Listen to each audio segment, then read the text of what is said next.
வணக்கம் நண்பர்களே! இன்னைக்கு வீடியோல என்ன பார்க்க போறோம் அப்படின்னு பார்த்தீங்கன்னா, குழந்தைங்க விளையாடுற ப்ளே ஏரியா பத்தி தான் பார்க்க போறோம். இந்த இடத்துடைய பேர் பார்த்தீங்கன்னா, ஃபங்கி மங்கி. இது எங்க இருக்கு அப்படின்னு பார்த்தீங்கன்னா, பெல்ஃபாஸ்ட் அப்படின்ற இடத்துல தான் இருக்கு. இங்க பார்த்தீங்கன்னா, 8 வயசுக்குள்ள இருக்கிற குழந்தைங்க மட்டும் தான் விளையாட அலோவ் பண்ணுவாங்க. குழந்தைங்க விளையாடுறதுக்காக பார்த்தீங்கன்னா, டாய்ஸ்லாம் நெறைய வச்சிருப்பாங்க. ஸ்கூட்டர், பஸ்ஸு இந்த மாரி பார்த்தீங்கன்னா, நெறைய டாய்ஸ் வச்சிருப்பாங்க. அதுக்கான ஆக்டிவிட்டியுமே பார்த்தீங்கன்னா, உள்ள வச்சிருக்காங்க.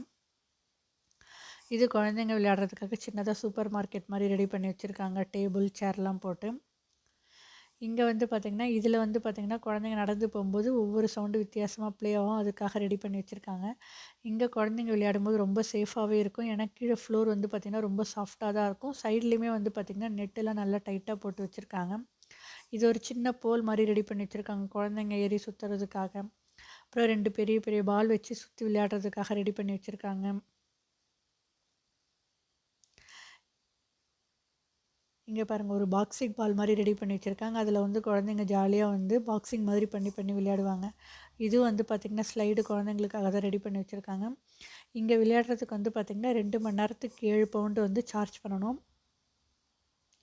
இதெல்லாம் 1 வயசுக்குள்ள இருக்கிற குழந்தைங்களுக்காக பாருங்களேன், இந்த ஊர்ல சொல்லுவாங்களே நடவண்டி அந்த மாரி பிளாஸ்டிக்ல ரெடி பண்ணி வச்சிருக்காங்க. இது பேரண்ட்ஸ் வெயிட் பண்ணுறதுக்காக டேபிள், சேர் போட்டு வச்சுருக்காங்க. இந்த மாரி விஷயம் நீங்க தெரிஞ்சுக்கணும்னு ஆசைப்பட்டீங்கன்னா, மறக்காம என் சேனலுக்கு லைக், ஷேர், சப்ஸ்கிரைப் பண்ண மறந்துடாதீங்க. Okay bye. அடுத்த வீடியோல பார்க்கலாம்.